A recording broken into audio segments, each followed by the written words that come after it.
सबसे पहले बात करेंगे आज होने वाली धामी कैबिनेट की बैठक की। तो आज कैबिनेट की बैठक है जो थोड़ी देर में सचिवालय में होगी। Cabinet public private property damage act को मंजूरी मिल सकती है। इसके साथ ही पेड़ सुरक्षा एक्ट 1976 में भी बदलाव हो सकता है।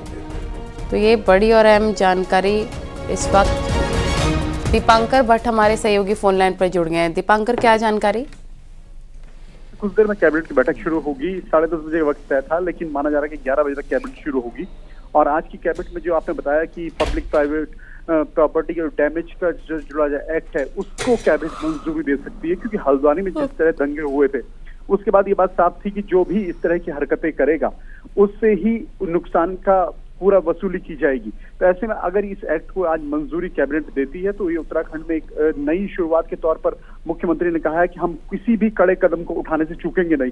तो उसी तरह एक बड़ा कदम होगा। साथ ही ट्री प्रोटेक्शन एक्ट को भी, उसमें भी संशोधन आज मंजूर हो सकता है। खासतौर पर यह कि आपकी अगर प्राइवेट प्रॉपर्टी है और उसमें कोई पेड़ आता है तो उसके लिए आपको फॉरेस्ट की लेने की जरूरत नहीं होगी।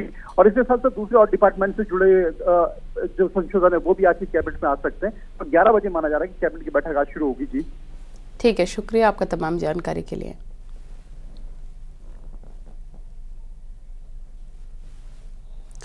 देहरादून से बड़ी खबर, पाखरो रिजर्व फॉरेस्ट में टाइगर सफारी घोटाले के मामले में आज हरक सिंह रावत से एक बार फिर से पूछताछ हो सकती है। मामले में ईडी ने हरक सिंह रावत के ठिकानों पर छापेमारी भी की थी। छापेमारी में कई दस्तावेज के साथ नकदी बरामद हुई थी। इसके साथ ही हरक के करीबियों पर भी ईडी ने शिकंजा कसा। बता दें, कुछ दिन पहले भी ईडी ने हरक को पूछताछ के लिए बुलाया था, लेकिन हरक ने ईडी से 1 महीने का समय मांगा था। लेकिन ईडी ने आज फिर से पूछताछ के लिए हरक को समन दिया है। सत्येंद्र बर्तवाल हमारे सहयोगी देहरादून से जुड़ गए हैं। सत्येंद्र, कब तक ये पूछताछ होगी हरक से?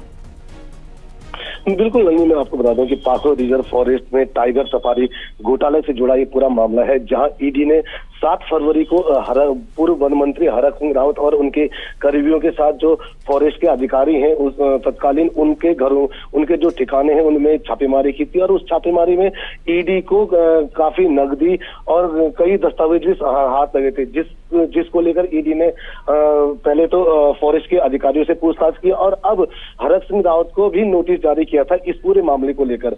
और हरक सिंह रावत को पहले 29 फरवरी को ईडी के दफ्तर अपने बयान पेश दर्ज करने जाना था, लेकिन किन्हीं राजनीतिक कारणों के कारण हरक सिंह रावत 29 फरवरी को नहीं पहुंच पाए, जिसके बाद एक बार फिर हरक सिंह रावत को आज ईडी ने अपने दफ्तर बुलाया है बयान दर्ज करने के लिए। और उम्मीद ये जताई जा रही है कि कुछ देर बाद हरक सिंह रावत और उनकी पत्नी दीप्ति रावत, ये दोनों के दोनों ईडी के दफ्तर में पहुंच सकते हैं। अभी तक यही जानकारी मिल पा रही है। जी शुक्रिया आपका तमाम जानकारी के लिए।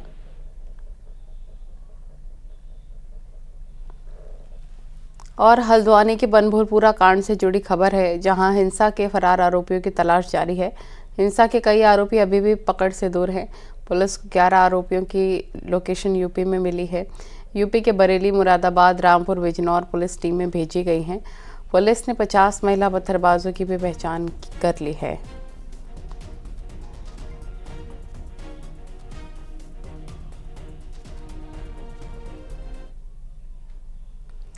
पहाड़ में पिछले 3 दिन बारिश और बर्फबारी लोगों के लिए मुसीबत लेकर आई है। बर्फबारी के बाद कई सड़कें अभी भी बंद है, जबकि ओलावृष्टि से खेती को नुकसान हुआ है। हालांकि आज सुबह से मौसम साफ है और चटक धूप खिली हुई है।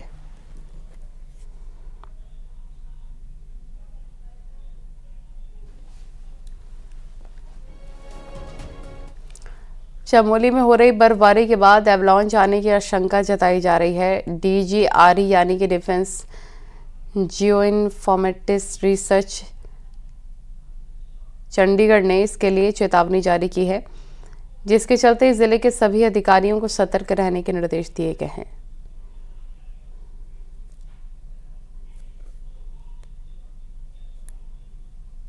तो ये बड़ी खबर, बर्फबारी से जनजीवन अस्त व्यस्त।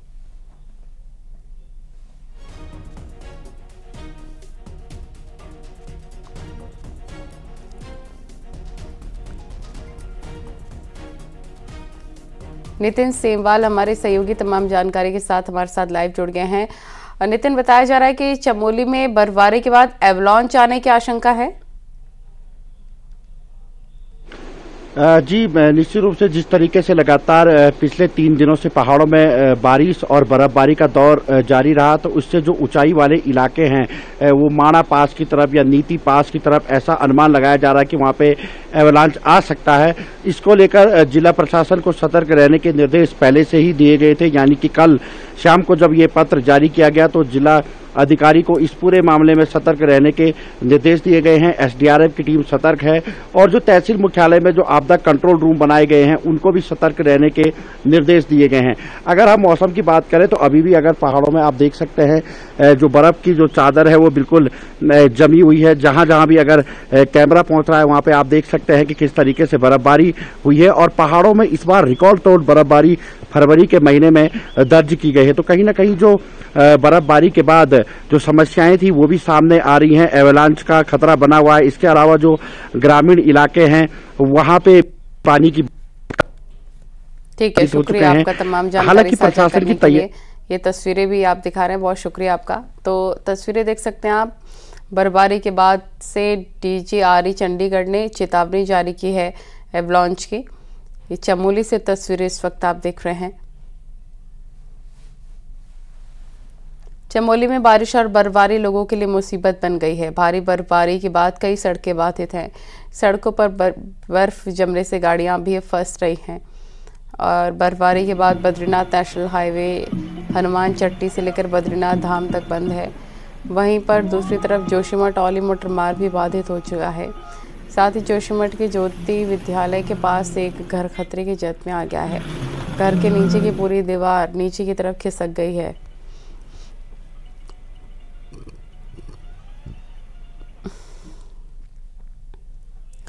चमोली में देर रात को भारी बारिश के बाद बद्रीनाथ नेशनल हाईवे पर SDRF चौकी के पास पेड़ टूटकर सड़क पर आ गया, जिससे गाड़ियों की आवाजाही काफ़ी देर तक बाधित रही और SDRF की टीम ने मौके पर पहुंचकर पेड़ को रास्ते से हटाया है, जिसके बाद आवाजाही शुरू हो पाई है।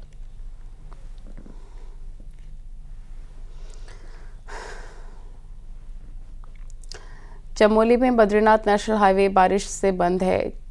टंगड़ी पागल नाले के पास मलबा आने से सड़क बंद है। ट्रक और कार भी दलदल में फंसती हुई नजर आ रही हैं। इसके साथ ही नंदप्रयाग के पास भी सड़क पर भारी मात्रा में पत्थर सड़क पर आए हैं, जिसे हटाने का कार्य जारी है।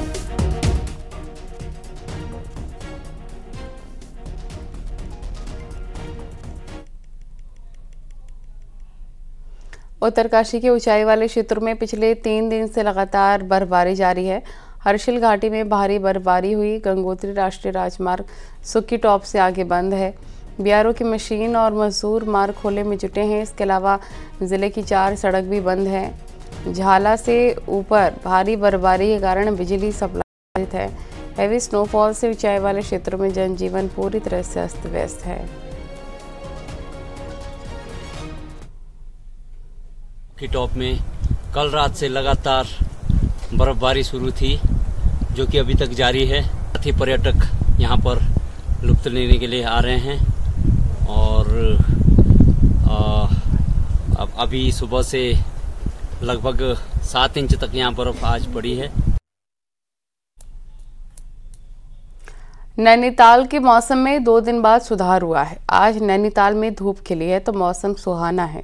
कल देर रात को जमकर ओले पड़े, जिससे लोगों को दिक्कतों का सामना करना पड़ा। सुबह स्कूल के बच्चों को पैदल ही जाना पड़ा। वहीं सड़कों से ओले जमने से राहगीरों को दिक्कतें हुई हैं। हालांकि अब मौसम साफ हो गया है तो ठंड से भी निजात मिल रही है।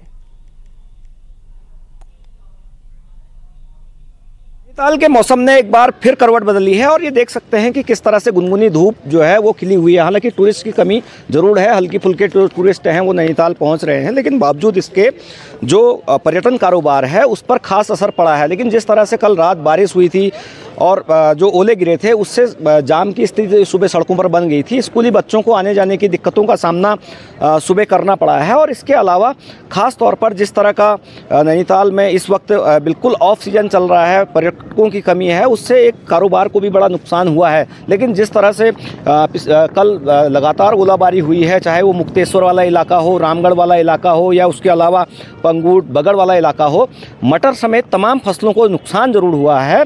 किसान इस बात की मांग कर रहे हैं कि उनको मुआवजा दिया जाए। लेकिन जो मौसम एक बार फिर सुधरा है और ये कहा जा सकता है कि जिस तरह से अब पर्यटकों का मूवमेंट इधर बढ़ेगा, उससे पर्यटन कारोबार भी एक बार फिर रफ्तार पकड़ेगा। वीरेंद्र बिष्ट, न्यूज़ 18 नैनीताल। पहाड़ों पर बर्फबारी हो रही है और औली में एशिया के सबसे लंबे स्कीइंग स्लोप पर लोग स्कीइंग सीखने पहुंच रहे हैं। देखिए रिपोर्ट।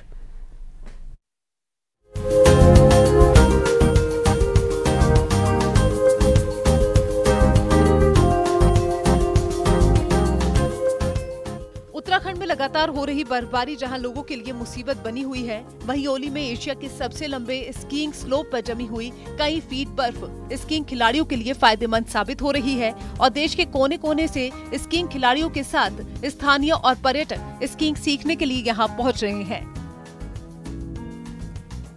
मैं अपने पापा के साथ स्की सीखने आई हूँ और मैं जोशीमठ से हूँ। कैसा लग रहा है यहाँ पे? बहुत अच्छा लग रहा है मुझे यहाँ आके। क्या करोगे आप स्कीइंग सीख के? मैं स्की सीख के जैसे कभी आर्मी की ट्रेनिंग लूंगी, फिर उसमें स्की करूंगी। इन्हीं में जोशीमठ की रहने वाली 10 साल की राधिका भी स्की सीखने पहुंची है। इन बच्चों को स्कीइंग करते देखकर स्कीइंग खिलाड़ी भी काफी उत्साहित हैं। उत्तराखंड की मशहूर स्की खिलाड़ी प्रीति डिमरी का कहना है कि सरकार को स्कीइंग पर और ध्यान देने की जरूरत है ताकि उत्तराखंड के खिलाड़ी विदेशों में भी स्कीइंग गेम्स में गोल्ड मेडल जीत सकें। गवर्नमेंट की तरफ से कुछ अच्छा सा रिस्पांस नहीं आता है उत्तराखंड के लिए। जैसे हिमाचल और गुलमर्ग में है, वहाँ पे स्पोर्ट्स कोटा है स्कीइंग वालों के लिए। वहाँ पे वो लोग अगर नेशनल्स में पार्टिसिपेट करते हैं या किसी चीज में करते हैं, फिर वो कहीं आगे का फॉर्म भरते हैं तो उनको स्पेशली कुछ कोटा मिलता है। बट उत्तराखंड में ऐसा कुछ है नहीं अभी। बर्फबारी के बाद हर साल की तरह इस साल भी ओली स्कीइंग खिलाड़ियों के साथ स्थानीय और पर्यटकों से गुलजार है और हर कोई एशिया के सबसे लंबे स्कीइंग स्लोप पर स्कीइंग सीख रहा है। चमोली से न्यूज़ 18 के लिए नितिन सेमवाल की रिपोर्ट।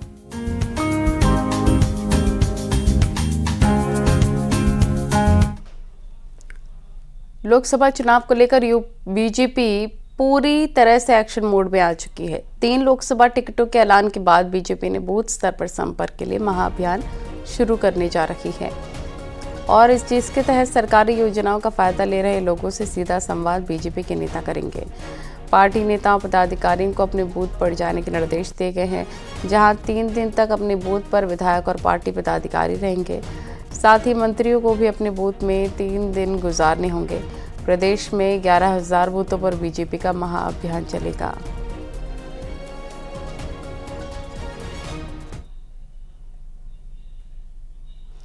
एनडी तिवारी भले ही इस दुनिया से कई साल पहले रुखसत हो गए हों, लेकिन उनका दबदबा उत्तराखंड के राजनीतिक गलियारों में आज भी बरकरार है। ऐसा हम क्यों कह रहे हैं, इस रिपोर्ट में देखें।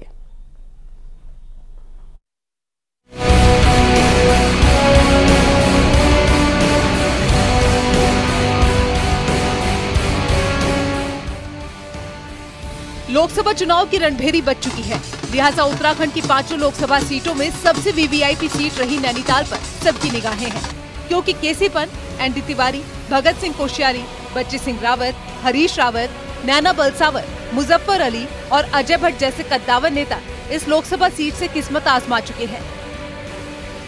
लेकिन हैरानी की बात तो ये है कि इन सब नेताओं के चुनाव लड़ने के बावजूद ये सीट हमेशा से एनडी तिवारी के नाम से फेमस रही है। हालात ऐसे हैं कि एनडी तिवारी के जाने के कई साल बाद भी आज उनके नाम से लोकसभा टिकटों की दावेदारी हो रही है। कि हमने नैनीताल उधम सिंह लोकसभा जो लोकसभा सीट से इच्छा व्यक्त की है कांग्रेस में, और जो भी कांग्रेस का फैसला होगा उस फैसले का सम्मान किया जाएगा। मुझे अगर मौका देती है कांग्रेस, निश्चित तौर पर हम जीतेंगे। तिवारी जी की जो सोच थी, जो एक अच्छी बुनियाद उत्तराखंड पर रखी थी, जो अब 25 साल पूर्ण होने के हैं, हम ये चाहते हैं जो यंग उत्तराखंड को जो विजन, जो सोच, जो नरेंद्र तिवारी जी की सोच थी, उसे आगे बढ़ाने का हम दृढ़ संकल्प लेते हैं। दरअसल कांग्रेस हो या बीजेपी, एनडी तिवारी को नजरअंदाज करना किसी के भी बस की नहीं है। तभी तो बीजेपी सरकार ने एनडी तिवारी के नाम पर सिडकुल समेत कई चौक के नाम बदल दिए हैं। और इन सब के बीच कांग्रेस सेंट्रल स्क्रीनिंग कमेटी की बैठक 6 मार्च को होनी है, जिसमें नैनीताल उधम सिंह नगर सीट से पूर्व सांसद महेंद्र पाल, रणजीत रावत, दीपक बलुटिया और गणेश उपाध्याय के नामों पर चर्चा होगी। ऐसे में एनडी तिवारी के प्रभाव वाली सीट पर कांग्रेस के लिए उन्हें नजरअंदाज करना आसान नहीं होगा। हल्द्वानी से न्यूज़ 18 के लिए शैलेंद्र नेगी की रिपोर्ट। हरिद्वार में शारदीय कावड़ यात्रा चल रही है। शिव भक्त कावड़िए तरह तरह के कावड़ लेकर हरिद्वार पहुंच रहे हैं। इस बीच यूपी के अमरोहा से आए 2 कावड़िए मोदी और योगी की तस्वीरों वाली कावड़ लेकर पहुंचे। दोनों युवक हर की पैड़ी से 51 लीटर गंगा जल भरकर अमरोहा रवाना हुए। प्रधानमंत्री मोदी और योगी आदित्यनाथ की फोटो लगी कावड़ से सभी का ध्यान उस तरफ चला गया।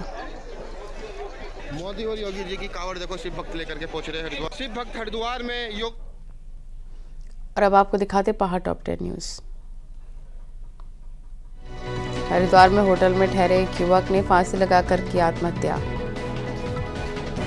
उत्तरकाशी में बारिश के बाद गंगोत्री यमुनोत्री हाईवे पर कुछ जगह बोल्डर गिर रहे हैं, जिससे यात्रियों पर परेशानी मंडरा रही है। जोशीमठ में गोपेश्वर हल्दा पानी के लोगों की चिंता बढ़ गई है। दरार पड़े घरों में बारिश के पानी का रिसाव। उत्तरकाशी के सर बड़ियार क्षेत्र में पेड़ गिरने से मकान क्षतिग्रस्त हो गया है। नैनीताल में व्यापारियों ने कोतवाली का घेराव किया। शहर में बढ़ती चोरियों के खिलाफ व्यापारियों ने प्रदर्शन किया। देहरादून बीजेपी ऑफिस में लोकसभा चुनाव के संकल्प पत्र को लेकर चर्चा हुई।